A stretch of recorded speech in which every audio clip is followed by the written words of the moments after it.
Halloween is supposed to be the one night a year where being scared is fun, where the darkness feels safe because everyone's out in it together. Costumes, candy, porch lights, it all creates this bubble that makes you feel like nothing real can touch you. But sometimes something real does. These are 3 true stories from people who went out on Halloween night and came back different. I was 15 the Halloween this happened. My mom had stopped taking me trick-or-treating 2 years before that. My neighbor, Mrs. Adler, asked if I'd walk her twin boys around the block while she stayed home to hand out candy. She offered me $20. I dressed as a generic vampire. Black cape, plastic fangs, white face paint. The twins were dressed as dinosaurs, these big inflatable green suits that made them waddle when they walked. They were 7. Their names were Cooper and Bryce. And they were the most excited human beings I had ever seen in my life. We hit our street first, then looped around to the next block over, Ridgeway Court. It was about 7:45 p.m. Still plenty of families out. Ridgeway Court was a cul-de-sac, a dead-end loop with maybe 12 houses arranged in a half circle. Most of them were decorated. Fake gravestones in the yards, orange string lights. One house had a fog machine going that pushed low, white mist across the driveway. But the house at the very end of the cul-de-sac, the one sitting directly at the top of the loop, had no decoration, no porch light. The windows were dark. It just sat there between 2 brightly lit houses like a gap in a row of teeth. I noticed it but didn't think much of it. Plenty of people don't participate. We skipped it and started on the left side of the loop. We were 3 houses in when I noticed the man. He was standing in the yard of the dark house, not on the porch. In the yard, off to the side, near a leafless tree at the edge of the property. He was wearing dark clothing, dark pants, dark jacket, and he was completely still. I told myself he was a decoration, one of those standing scarecrow props people put out. But then Cooper pointed at him and said, "That man is staring at us." I looked again. He was facing our direction, and even from across the street, even in the low Halloween light, I could see that his head had moved, just slightly, tracking us as we walked. Decorations don't track. I kept the twins moving, focused on the house in front of us, rang the doorbell, watched them get their candy, kept smiling. But every few seconds, I glanced back across the street. He was still there, still watching. We moved to the next house, then the next. The twins were oblivious, arguing about who had more Snickers. Then I noticed he had moved. He had moved. He was no longer by the tree. He was standing at the edge of his property. Standing at the edge of his right property, at the boundary where right his at the dead boundary yard where met the his dead yard sidewalk. met the sidewalk. He hadn't walked across the street. He was just closer, and he was still watching us. I picked up our pace, told the boys we needed to hit the houses on the other side of the loop. Bryce complained. I told him I'd give him my Reese's cups. He stopped complaining. We crossed to the right side of the cul-de-sac. As we did, I made the mistake of looking directly at the man. He raised one hand, slowly, like a wave, but not a friendly wave. Slow, deliberate, like he wanted to make sure I saw it. I didn't wave back. I grabbed both twins by the hand and told them we were going home. Cooper said, "We didn't finish." I said, "I know, come on." The only way out of the cul-de-sac was back the way we came, which meant walking past the dark house, past him. I walked fast, kept the boys between me and the road, kept my eyes forward. As we passed, he was still standing at the edge of his property. I heard him say something, low and quiet, not loud enough for the twins to hear. He said, "Nice boys." I didn't stop. I didn't respond. I walked until we were off Ridgeway Court and back on the main street, and I didn't slow down until I could see Mrs. Adler's porch light. I looked back once, from the top of the main street, where you could still just see the entrance to the cul-de-sac. He had followed us to the end of the street. He was standing at the corner, watching us go. I grabbed the twins and ran. Mrs. Adler opened the door before I even knocked. She'd seen us coming up the path. She asked why we were back so early. I told her the boys were tired. She looked at my face and asked if everything was okay. I said yes.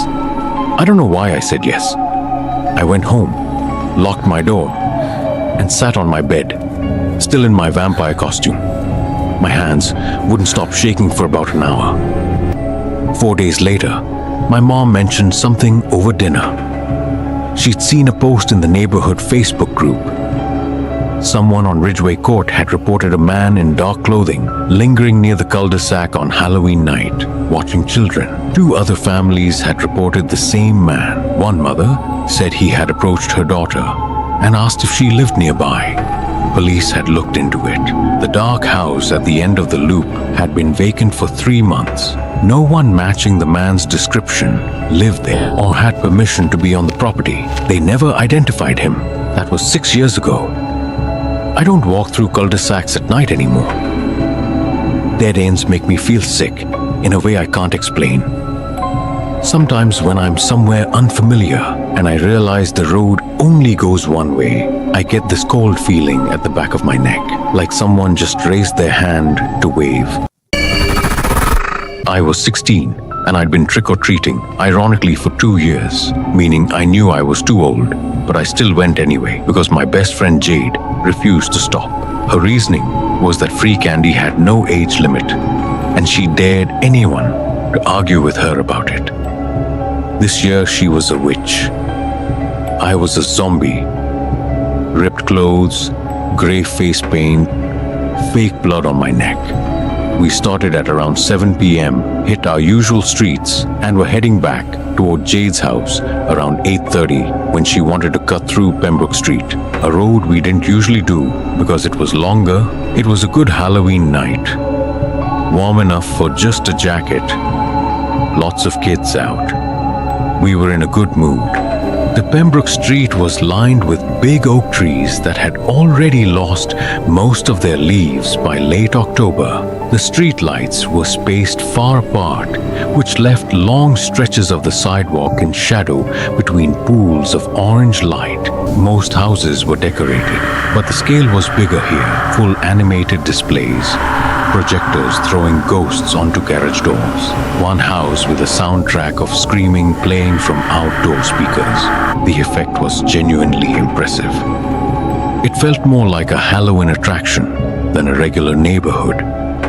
There was a figure sitting in a chair on a porch about halfway down the street, and it was dressed in a black cloak and had a white mask, the classic featureless oval kind, set up like a prop, meant to look like a Halloween display. Jade pointed at it and said, "Good one," and we kept walking. I looked back when we were about 2 houses past it. The chair was empty. I grabbed Jade's arm. She turned and looked. We both stood there for a second. Empty porch, empty chair, no one around it. I told myself it was a person who had decided to go inside. Completely reasonable. People do that. But something about the speed bothered me. We had walked maybe 15 seconds past that porch. We kept walking. I was watching the shadows between houses more carefully now. Then Jade grabbed my arm. On the other side of the street, about 30 feet ahead of us, the cloaked figure was standing next to a mailbox, facing us. It shouldn't have been possible to get there that fast. Not without us seeing it cross the street. We slowed down. I suggested we turn back, but we were closer to Jade's house going forward than going back. Jade said it was probably just someone in a costume messing with people. We walked forward, staying on our side of the street, giving it a wide berth. As we got level with it, the figure turned its head to follow us. That featureless white mask, no eye holes that I could see, just smooth and white and oval. Jade laughed nervously and said, "Okay, creepy." The figure didn't respond, didn't move, just stood there with that blank face pointed directly at us. We passed it. I exhaled. Then I heard footsteps on the road behind us. Not running, not hurrying, just steady, even footsteps matching our pace. I looked back. The figure was walking behind us. Same distance, same pace. keeping exactly 15 feet of space between us. Jade heard them too. She looked at me. Her witch hat was slightly crooked, and she looked genuinely scared for the first time all night. I said, "Don't run. Just walk faster." We walked faster. The footsteps stayed with us. Same pace, same distance. I looked back again. The mask, the blank white oval, still watching. We turned a corner sharply. Jade Street was 1 block over, and the moment we rounded it, we ran. Flat out, candy bags swinging, all the way to Jade's front door. Jade got her key in the lock, and we tumbled inside, and she slammed the door. We stood in her hallway breathing hard. Her mom came out of the kitchen and asked what happened. I looked through the narrow window beside the front door. The figure was standing at the end of Jade's driveway. Perfectly still, mask pointed at the house. Then Jade's mom went to the window, and when I looked again, it was gone. Jade's mom didn't believe us. She said it was Halloween and someone was pranking us. She made hot chocolate and turned on a movie. Jade and I sat with our backs to the wall facing the front window for most of the night. About 2 weeks later, Jade sent me a link to a Reddit thread in a local community forum. Someone had posted asking if anyone else had encountered a person in a white mask and black cloak on Pembrook Street on Halloween. By the time Jade found it, there were 11 replies. 5 different families had seen the same figure. 3 of them reported being followed for at least half a block. One reply said their Ring doorbell camera had captured the figure standing at their driveway for 6 minutes after they'd gone inside. Just standing, not moving. Another reply said they'd called the non-emergency police line. Officers had done a pass through the neighborhood, but found no one matching the description. The thread was eventually locked.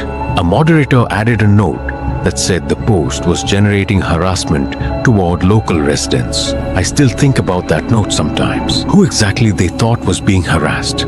That was 4 years ago. Jade and I still talk about it, though less than we used to. She doesn't go out on Halloween anymore. She says she just doesn't enjoy it the way she did. I understand that. What I can't get rid of is the footsteps, that specific rhythm, slow, even, keeping exact pace. Sometimes, when I'm walking somewhere at night and I hear someone behind me, I count their steps against mine. I don't mean to. I just need to know if they match. I was 17 the last Halloween I went trick-or-treating. I want to be clear that I'm not using the word last the way people do when they mean they outgrew something. I mean it literally. I went out with my younger sister Maya. She was 9. Maya was dressed as Moana. I wasn't in costume. I wore jeans and a hoodie and carried her candy bag because it kept getting too heavy for her. We went out at 6:30, early, while it was still light enough that I felt okay about it. Our neighborhood was safe. We'd grown up there. I knew every block.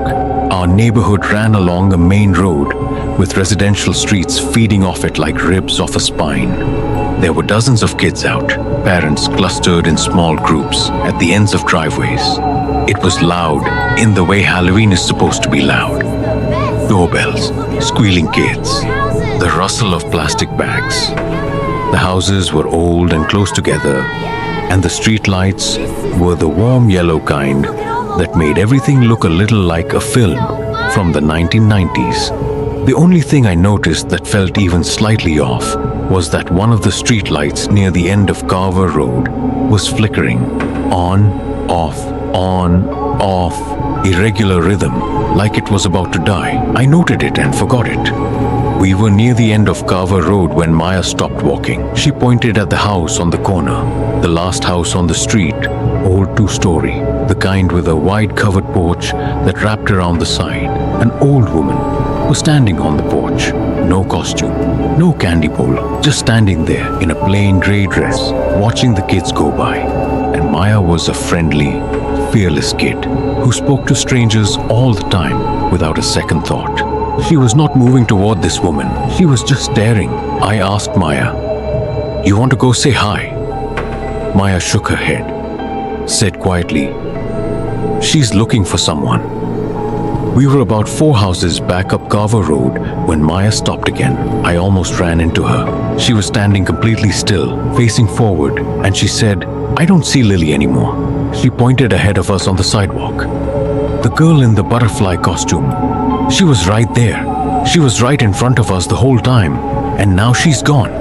I told Maya, "Kids move around. Yo, she probably went into a house." Maya said, "She didn't go into a house. She just stopped being there." The flickering street light at the end of the road clicked off and didn't come back on. I looked back toward the corner house out of some instinct I can't explain. The old woman was no longer on her porch. She was standing on the sidewalk at the bottom of the street facing our direction. She had covered maybe 50 feet without me hearing a single footstep. I turned forward, kept walking. At the edge of the street light nearest to us, just at the boundary where the yellow light ended and the dark began, stood a small child in a butterfly costume, facing away from us, not moving. Every other child on the street was moving. Maya whispered, "That's Lily." The child in the butterfly costume slowly turned her head. Not her body, just her head, all the way around to face us. The face was wrong, not in a way I have the vocabulary to describe properly. It was the shape of a child's face, but the expression was completely absent. Like a photograph of a face. Flat, still. The eyes didn't catch the light the way eyes should. I picked Maya up off the ground. She was 9 and almost too big for it, but I didn't care. I turned and walked back the way we'd come. Not toward the old woman, but toward the cross street on the other side, cutting between 2 houses when I had to. I heard Maya say, very quietly, into my shoulder, "She's still watching." I got us to the main road. Bright, cars passing, families everywhere. I put Maya down and looked at her face. She was pale in a way I'd never seen her. And she said one thing, in a voice that didn't sound like a 9-year-old. She was going to take me to where Lily is. The old lady. She whispered it to me when you weren't looking. She said there are lots of children where Lily is. She said I would like it there. I called my mom from the main road. She left her shift early. We drove home with every light in the car on. 3 weeks later, I went back during daylight. The corner house on Carver Road had a real estate lockbox on the front door. A neighbor, raking leaves, told me the house had been empty for almost a year. She had a daughter, but she passed a long time ago, when she was very young. Halloween, actually. Hit by a car while trick-or-treating. Must have been 40 years ago now. I stood on that sidewalk for a long time after she went back inside. I thought about what Maya had said. She's looking for someone. A 9-year-old girl who had never been told any of this. Every Halloween I turn off our porch light and I don't open the door. But the real reason is simpler. I don't want to see what's walking up the driveway.